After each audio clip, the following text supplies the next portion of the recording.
बिस्मिल्लाहिर्रहमानिर्रहीम। आज जो हमारा टॉपिक है वो है मटेरियल कैरेक्टराइजेशन या सॉइल सब। और उसमें मटेरियल कैरेक्टराइजेशन में हम बात करेंगे सबग्रेड सॉइल की। ये सबग्रेड सॉइल क्या होता है? जो वो स्ट्रक्चर है जो जिस पे आप पेमेंट कंस्ट्रक्ट करते हैं। एक्चुअली ग्रेड हम कहते हैं ग्राउंड को, और जो एग्जिस्टिंग ग्राउंड है वो हमारा ग्रेड कहलाता है। और अगर हमने पेवमेंट बनानी है तो यकीनन वो जो एग्जिस्टिंग ग्राउंड है उससे हम कम से कम 6 इंच नीचे जाते हैं और उसका जो टॉप मटेरियल है वो रिमूव करते हैं। करना इसलिए ज़रूरी है कि ये जो है आप का वो टॉप मटेरियल या जो फॉरेन मटेरियल है वो वहां से रिमूव हो जाए, और हम उसका एक जो मेरिट मटेरियल है उस पे हम जो उसका ओरिजिनल मटेरियल है उस पे हम जा सकें। अच्छा जी।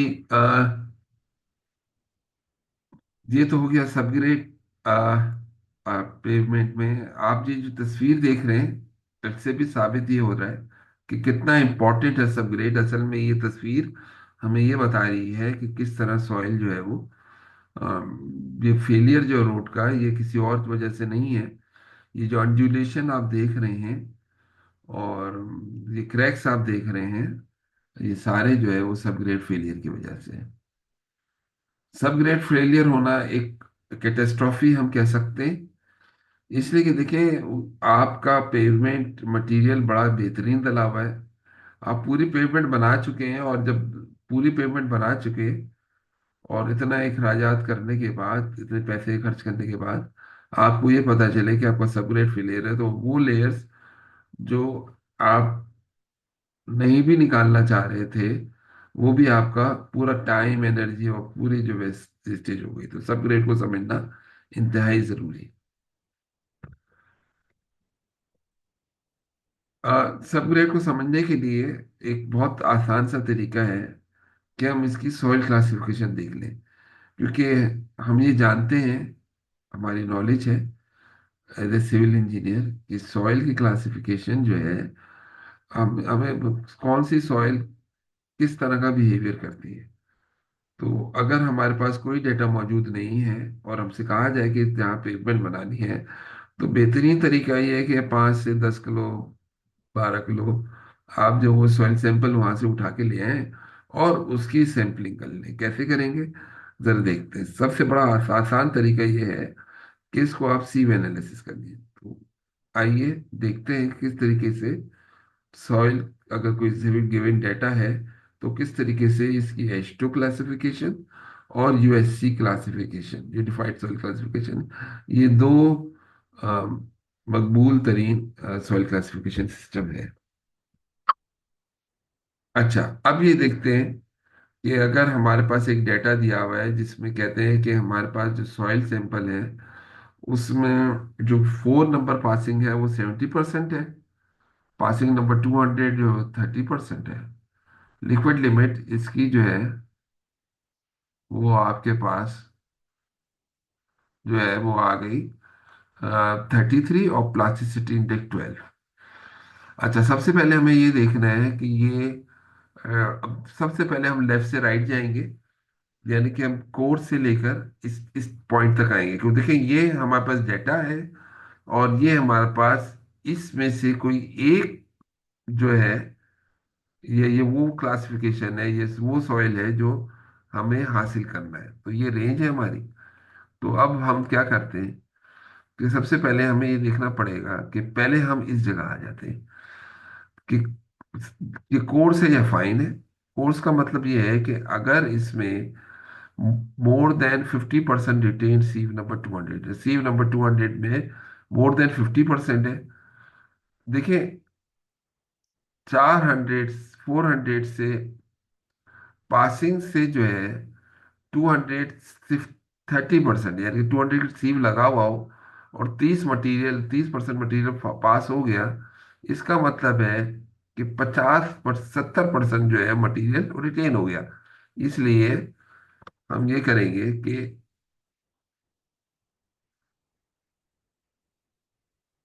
अब ये देखें, हमने अब हमें पता चलिए ये कोर्स है, और इसीलिए हमने इसको सर्कल बना लिया।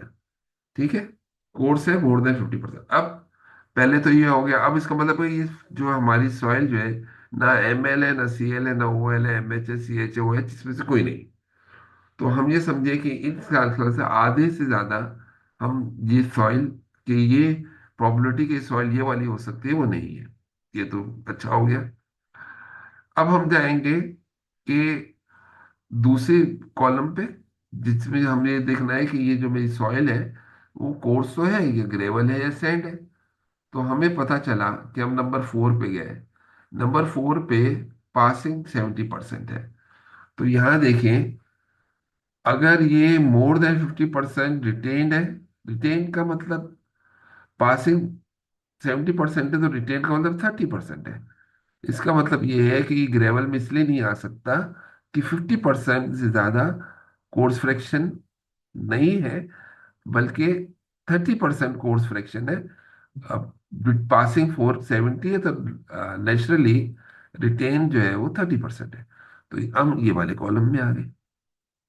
अब हम चले, अब इसका मतलब ये है कि ये ना GW है, ना GP है, ना GM है, ना GC है।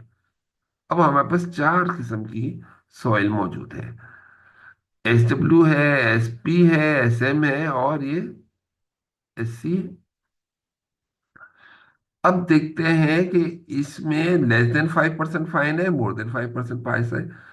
देखें, फाइन्स का मतलब ये है कि 200 से कितना पास हुई है। तो 200 से 30% पास हुई है। इसका मतलब है कि ये लिमिट है 12%, आपके पास 30% है, इसलिए आपने कहा कि ये जो है इधर, अब ये SM है या SC। अब क्योंकि अगर ऊपर आ जाते तो SW और SP का चांस बन रहा था, जो नहीं है। अच्छा, अब हमने क्या करना है, अब हम ये देखना है कि ये अब इसमें ये SM है या SC है। इसके लिए हमें एक और डाटा दिया हुआ है, लिक्विड लिमिट और प्लास्टिसिटी इंडेक्स। तो हमने करना ये है कि हम लिक्विड लिमिट ये दिया हुआ है, और प्लास्टिक इंडेक्स ये, तो हम क्या करेंगे कि लिक्विड लिमिट प्लास्टिसिटी इंडेक्स से जब यहाँ पर पहुंचेंगे, ये ऐसे करते हैं कि हम इसको ड्रॉ कर लेते हैं। कोई कोई बड़ी डील नहीं है। इसको हम यहाँ पे इंसर्ट करते हैं, और यहाँ पे एक शेप लेके मेरे पास, थोड़ा सा इसको बड़ा कर लेता हूँ मैं, ताकि आपको समझ आए। ठीक। तो मेरे पास जो प्लास्टिसिटी लिमिट है, प्लास्टिसिटी इंडेक्स है, जो मेरे पास दिया हुआ था इस सवाल में, वो तो 12, लिक्विड लिमिट 33। तो हमने क्या किया,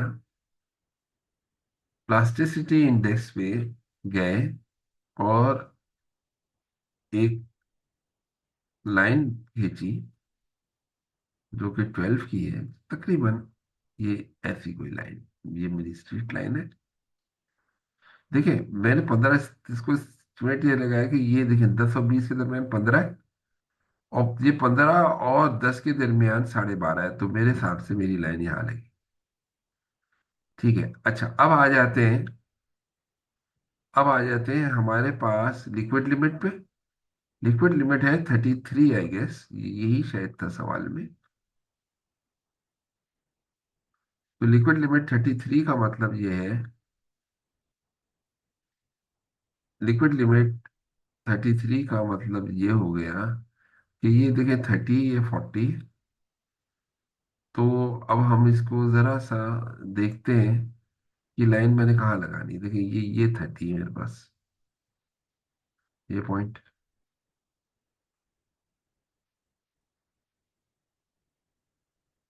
अच्छा, और ये वाला पॉइंट,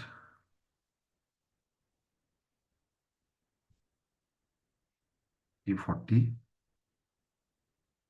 तो इसके दरमियान वाला पॉइंट ये 35 होगा, और 35 और इसके दरमियान वाला पॉइंट वो तकरीबन 33 होगा। क्या मेरे मेरे हिसाब से ये जो पॉइंट है ना, ये 33 है। तो ये लाइन, इस पॉइंट से अगर मैं 33 खींचूंगा, तो आप ये समझ सकते हैं कि ये जो है, ये मार्जिनली जो है, ये ए लाइन से ऊपर है। जब ए लाइन से ऊपर है, ये देख सकते हैं ना ये पॉइंट, अगर इसको मैं थोड़ा जूम करूं आप लोगों के लिए, तो आ जाए फिर दोबारा। ये तो ये मार्जिनली ऊपर है। तो अब हमें ये देखना था कि ये सॉइल जो है अबव ए लाइन है। अगर इंटरसेक्ट यहाँ नीचे आ जाता, तो ये, फिर ये बिलो ए लाइन होती। तो जब अबव ए लाइन है, तो फिर हम जाते हैं इस ग्राफ की तरफ। ये कहते हैं भाई, अगर अबव ए लाइन है तो ये एस सी है, और अगर बिलो होती तो ये एस एम होती। अच्छा, अब देखें इसमें क्या चीज है। एस से हो गया सैंड, और सी से होगा क्ले। तो ये क्ले ही सैंड है, और एम का मतलब होता है सिल्ट। तो हम ये कह सकते थे अगर बिलो ई लाइन हो, तो ये होती सिल्टी सैंड। जहाँ जी ग्रेवल है, तो well graded gravel. Silty gravel और क्ले ग्रेवल, एम ये भी कह सकते हैं। तो इस तरीके से, जैसे एम एल है तो लिक्विड, लो लो लिक्विड लिमिट जो है वो सॉइल है। ऑर्गेन और ओ एल जो है वो ऑर्गेनिक सॉइल है। तो इस किस्म की कैटेगराइज है। तो ये आप, इस तरीके से हमें पता चल गया कि ये जो सॉइल है वो सैंडी, ये क्लेई सैंड है, जिसे हम कह सकते हैं। तो ये तो सॉइल क्लासिफिकेशन हो गया। इसको, इस क्लासिफिकेशन को क्योंकि सिंबल्स है, तो ये हमारी जो क्लासिफिकेशन है वो कहलाती है यूनिफाइड सॉइल क्लासिफिकेशन।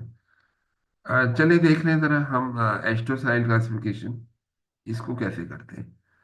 अब इसके लिए प्रेजेंटेशन में स्टार्ट कर लेते हैं। अच्छा, अब देखें, हमारे पास एक और सॉइल है जिसको हमने सीव एनालिसिस किया। इसमें पता चला कि पासिंग नंबर 200 जो है वो 86% है। लिक्विड लिमिट 70 है, पीआई जो है वो 32 है, और लिक्विड लिमिट -30 40 है जो प्लास्टिसिटी इंडेक्स के लिए। अगर हम ये एस्टो क्लासिफिकेशन इस तरह है कि जिसमें हर सॉइल ए ए से लिखा हुआ है, तो वो सॉइल क्लासिफिकेशन जिसमें कैपिटल ए लिखा हो, तो वो आपकी उसमें। अच्छा, अब उसमें हम देखेंगे, इत्तेफाक से ये पेज नंबर 1 मैंने नहीं लगाया, लेकिन आप देखते हैं कि इसमें होता ये है कि लेस देन 35% पासिंग होती, तो आपके पास कोई भी सॉइल A1 से A3 तक होती। लेकिन क्योंकि मोर देन 35% है, इसलिए हम ये पेज नंबर 2 पर आ गए। क्योंकि आप देखिए इस हेडर पे लिखा हुआ है कि मोर देन 35%, तो ये सॉइल जो हमें दी हुई है, ये इधर A4 है, A5 है, A6 है, और या A7, ये A7 की ये तीन किस्म की सॉइल है, हो सकती है। अच्छा, अब ये तो हमें पता चल गया। अब हम क्या करते हैं कि हमें ये देखना है कि पासिंग नंबर जो है 200 के क्या डेटा हमारे पास है। देखें, पासिंग नंबर 286 है।